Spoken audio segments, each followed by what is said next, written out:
do you feel tonight? Honestly, I feel very nervous, but at the same time, excited and overwhelmed because of the support of the people here inside of this auditorium. Thank you so much. Yes. Okay, palakpakan. Okay, now, you are in a glowing red gown. I guess red is your favorite color. Is that right? Precisely right. Okay, so what do you think red symbolizes? Of course, love. Okay, are you in love? Yes, I am. Ayun, okay, lukalabon sa ako. Okay, here's your question. Okay, listen very carefully.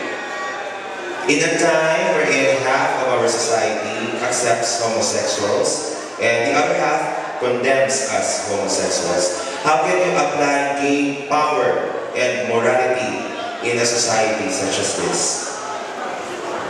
Okay, thank you for that wonderful question.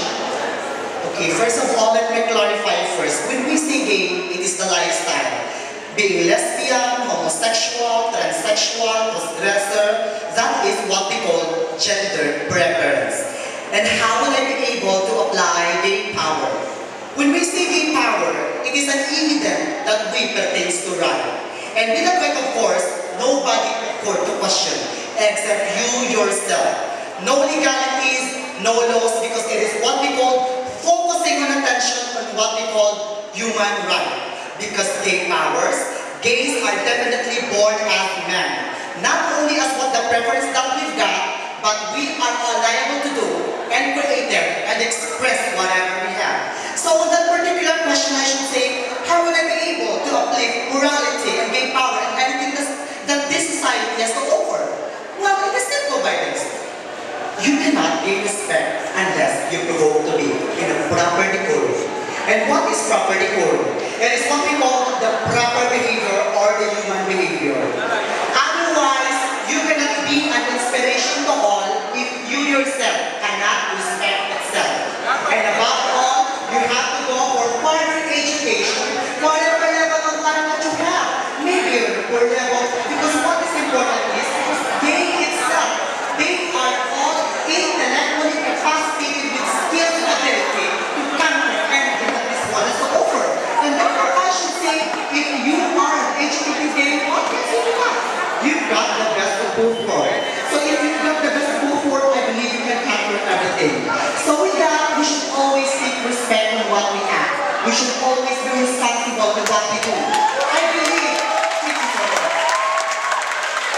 However, ladies and gentlemen, I believe that we have a lot of questions that we're facing right now.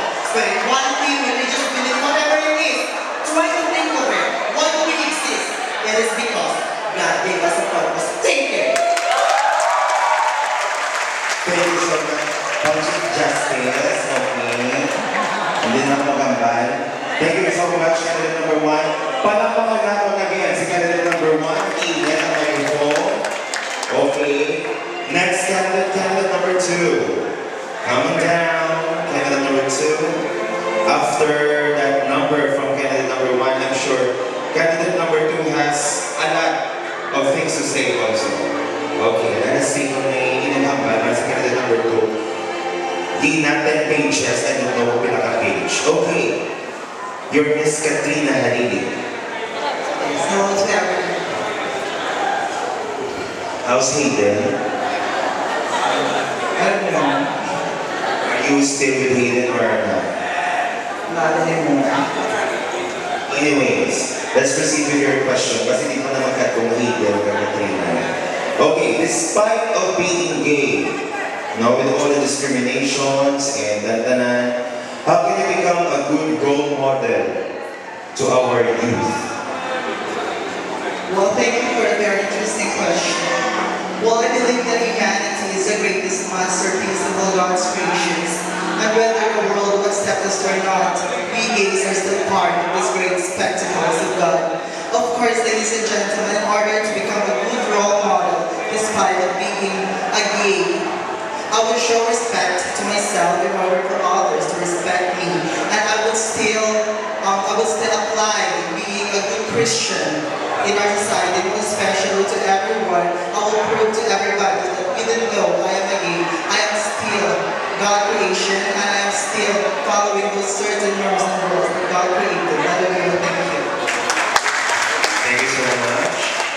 Short yet satisfying. Thank you very much, candidate number 2, Katrina Halili.